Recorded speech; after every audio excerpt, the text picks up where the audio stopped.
ये बहुत ही महत्वपूर्ण है।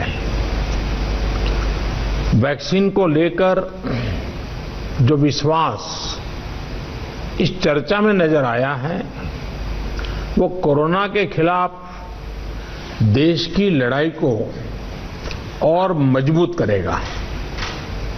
यहां जो प्रेजेंटेशन हुआ उसमें भी विस्तार से ये बताया गया कि कितने दिनों से प्रयास चल रहे हैं, क्या क्या चल रहे हैं, अब कहां पहुंचे हैं और किस मजबूती से हम आगे बढ़ रहे हैं। साथियों, इस बारे में बीते दिनों में मेरी सभी राज्यों के मुख्यमंत्रियों से भी लंबी बात हुई थी। टीकाकरण को लेकर राज्य सरकारों के अनेक सुझाव भी मिले थे। कुछ दिन पहले मेरी मेड इन इंडिया वैक्सीन बनाने का जो प्रयास कर रही वैज्ञानिक टीमें हैं, काफी देर तक उनसे बहुत ही सार्थक मेरी बातचीत हुई है। वैज्ञानिकों से भी मिलने का मौका मिला है और भारत के वैज्ञानिक अपनी सफलता को लेकर बहुत ही आश्वस्त हैं। उनका कॉन्फिडेंस लेवल बहुत ही मजबूत है जी। अभी अन्य देशों की कई वैक्सीनों के नाम बाजार में हम सब सुन रहे हैं, लेकिन फिर भी दुनिया की नजर कम कीमत वाली सबसे सुरक्षित वैक्सीन पर है और इस वजह से स्वाभाविक है पूरी दुनिया की नजर भारत पर भी है। अहमदाबाद, पुणे और हैदराबाद जाकर मैंने ये भी देखा है कि वैक्सीन मैन्युफैक्चरिंग को लेकर देश की तैयारियां कैसी हैं। हमारे भारतीय manufacturers, ICMR, department of biotechnology और ग्लोबल इंडस्ट्री के अन्य दिग्गजों के बहुत ही संपर्क में रह करके तालमेल के साथ काम कर रहे हैं। आप एक तरह से मानकर चलिए कि सभी कमर कस के तैयार बैठे हैं। करीब करीब 8 ऐसी संभावित वैक्सीन है जो ट्रायल के अलग अलग चरण में और जिनकी मैन्युफैक्चरिंग भारत में ही होनी है। जैसा यहां चर्चा में भी बात आई, भारत की अपनी 3 अलग अलग वैक्सीन का ट्रायल अलग अलग चरणों में है। एक्सपर्ट्स ये मानकर चल रहे हैं कि अब कोरोना की वैक्सीन के लिए बहुत ज्यादा इंतजार नहीं करना पड़ेगा। माना जा रहा है कि अगले कुछ हफ्तों में कोरोना की वैक्सीन तैयार हो जाएगी। जैसे ही वैज्ञानिकों की हरी झंडी मिलेगी, भारत में टीकाकरण अभियान शुरू कर दिया जाएगा। टीकाकरण के पहले चरण में किसे वैक्सीन लगेगी, इसे लेकर भी केंद्र सरकार राज्य सरकारों से मिले सुझावों के आधार पर काम कर रही है। इसमें प्राथमिकता कोरोना के मरीजों के इलाज में जुटे health care workers, frontline workers और जो पहले से गंभीर बीमारियों से जूझ रहे हैं वैसे बुजुर्ग लोगों को दी जाएगी। साथियों, वैक्सीन के डिस्ट्रीब्यूशन को लेकर भी केंद्र और राज्य सरकार की टीमें मिलकर के काम कर रही हैं। भारत के पास वैक्सीन डिस्ट्रीब्यूशन एक्सपर्टाइज और कैपेसिटी भी है। दुनिया के अन्य देशों के मुकाबले इस क्षेत्र में हम बहुत बेहतर हैं।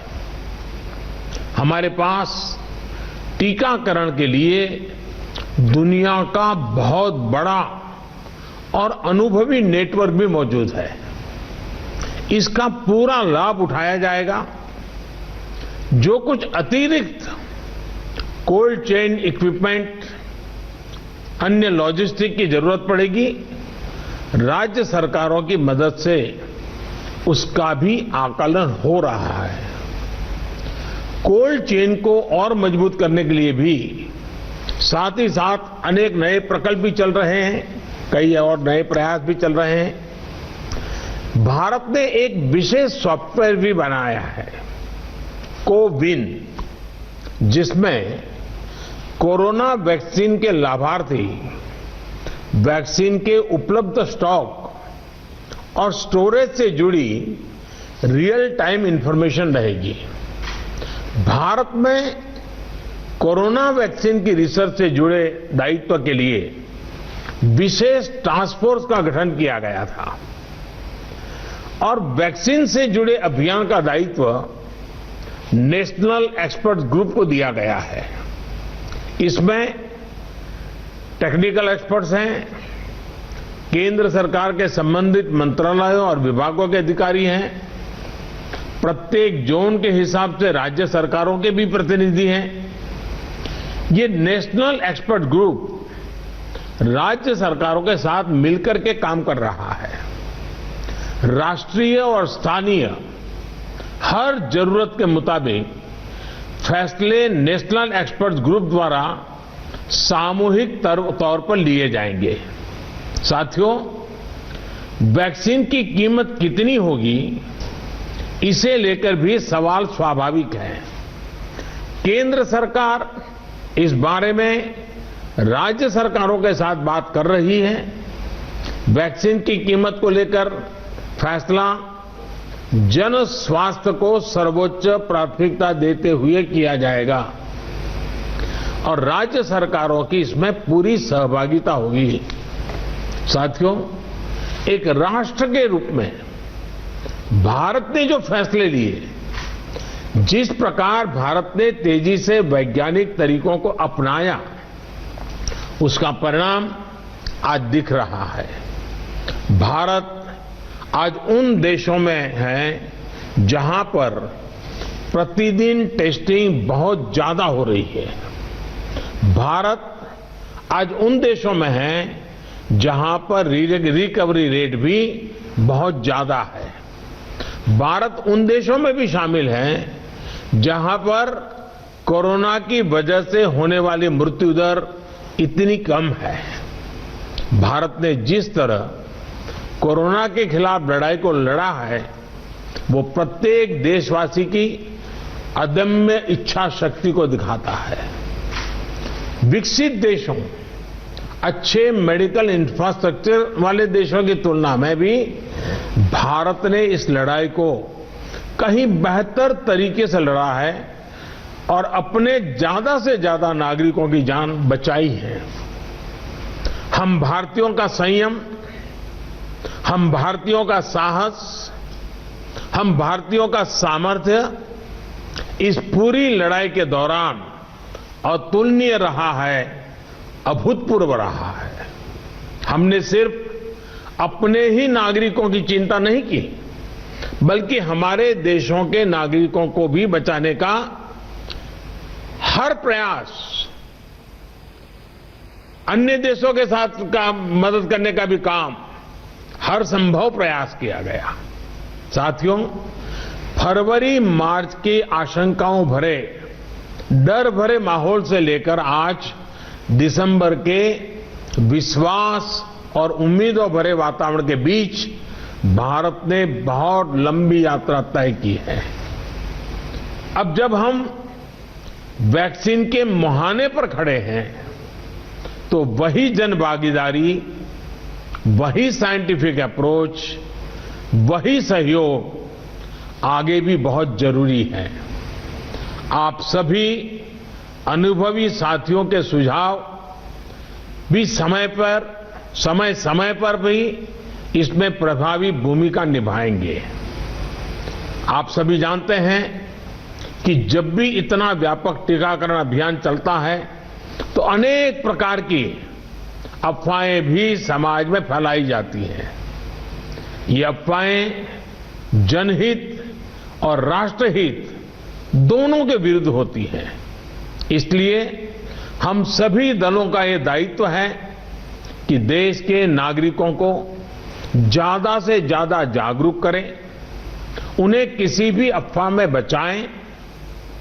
इसके साथ ही हम जानते हैं दुनिया में जिस प्रकार से कर्व बदल रहा है और चित्र कहां से कहां जाएगा कोई कह नहीं सकता है, और ऐसे में हमारे जो प्रूवन रास्ते हैं, प्रूवन हथियार है, उसको हमने कभी भी छोड़ना नहीं है।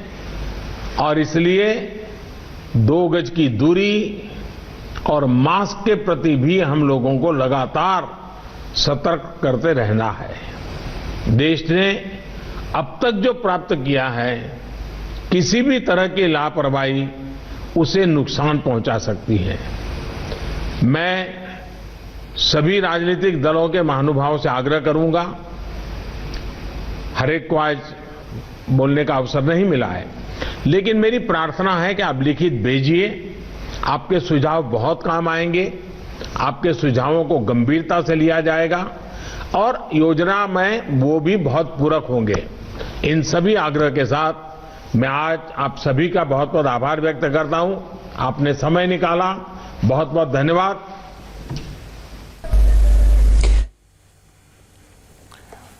तो कोरोना की वैक्सीन के लिए ज्यादा दिन अब इंतजार नहीं कर रहा है। हम वैक्सीन के मुहाने पर खड़े हैं। मार्च से लेकर दिसंबर तक भारत ने एक लंबा सफर तय किया है। बीमारों, बुजुर्गों, हेल्थ वर्कर्स को सबसे पहले वैक्सीन दी जाएगी, ये कहा प्रधानमंत्री ने। हम वैक्सीन के बहुत करीब अब हैं।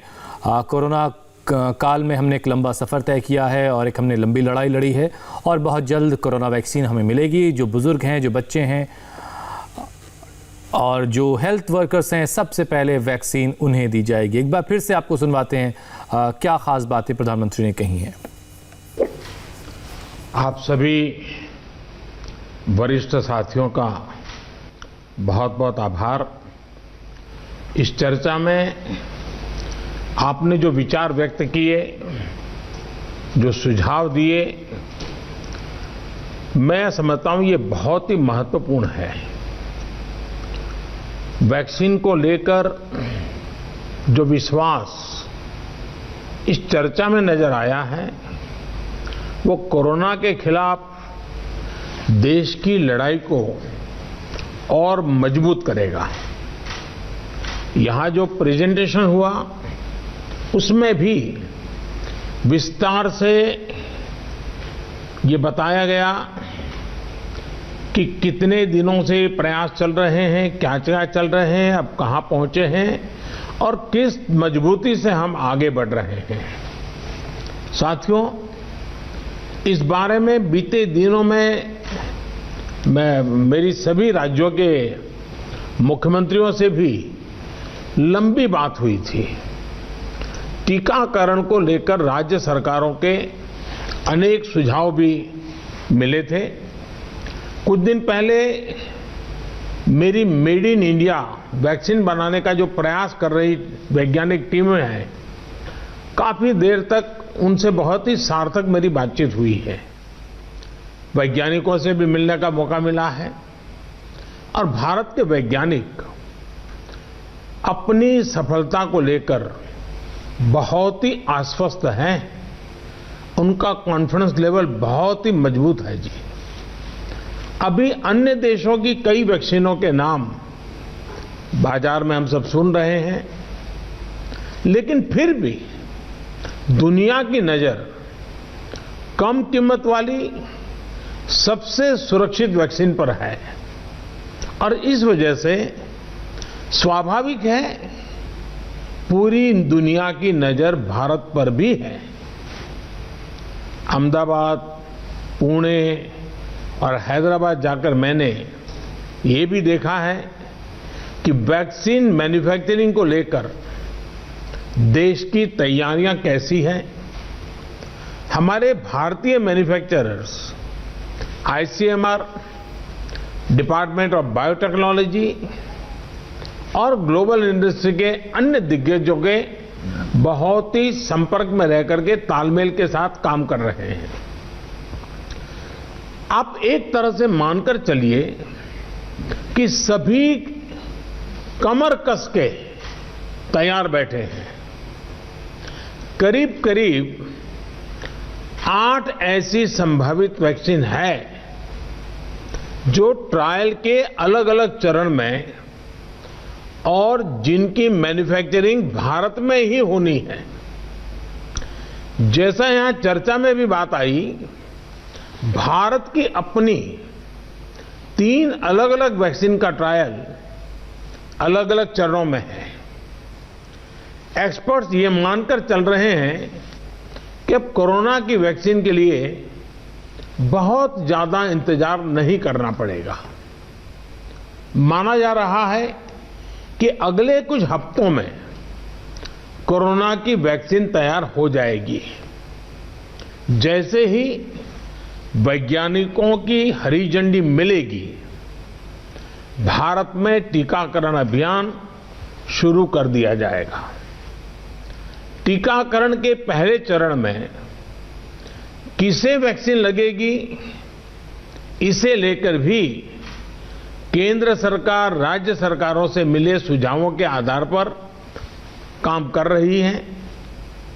इसमें प्राथमिकता कोरोना के मरीजों के इलाज में जुटे health care workers, frontline workers और जो पहले से गंभीर बीमारियों से जूझ रहे हैं, वैसे बुजुर्ग लोगों को दी जाएगी।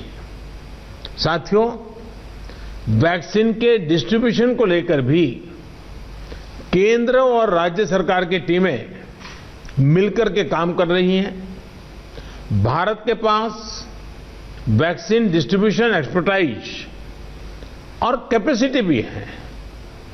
दुनिया के अन्य देशों के मुकाबले इस क्षेत्र में हम बहुत बेहतर हैं। हमारे पास टीकाकरण के लिए दुनिया का बहुत बड़ा और अनुभवी नेटवर्क भी मौजूद है। इसका पूरा लाभ उठाया जाएगा। जो कुछ अतिरिक्त कोल्ड चेन इक्विपमेंट, अन्य लॉजिस्टिक की जरूरत पड़ेगी, राज्य सरकारों की मदद से उसका भी आकलन हो रहा है। कोल्ड चेन को और मजबूत करने के लिए भी साथ ही साथ अनेक नए प्रकल्प भी चल रहे हैं, कई और नए प्रयास भी चल रहे हैं। भारत ने एक विशेष सॉफ्टवेयर भी बनाया है, कोविन, जिसमें कोरोना वैक्सीन के लाभार्थी वैक्सीन के उपलब्ध स्टॉक और स्टोरेज से जुड़ी रियल टाइम इंफॉर्मेशन रहेगी। भारत में कोरोना वैक्सीन की रिसर्च से जुड़े दायित्व के लिए विशेष टास्क फोर्स का गठन किया गया था और वैक्सीन से जुड़े अभियान का दायित्व नेशनल एक्सपर्ट ग्रुप को दिया गया है।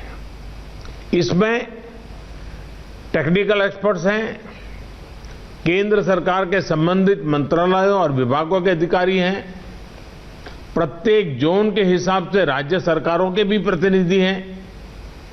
ये नेशनल एक्सपर्ट ग्रुप राज्य सरकारों के साथ मिलकर के काम कर रहा है।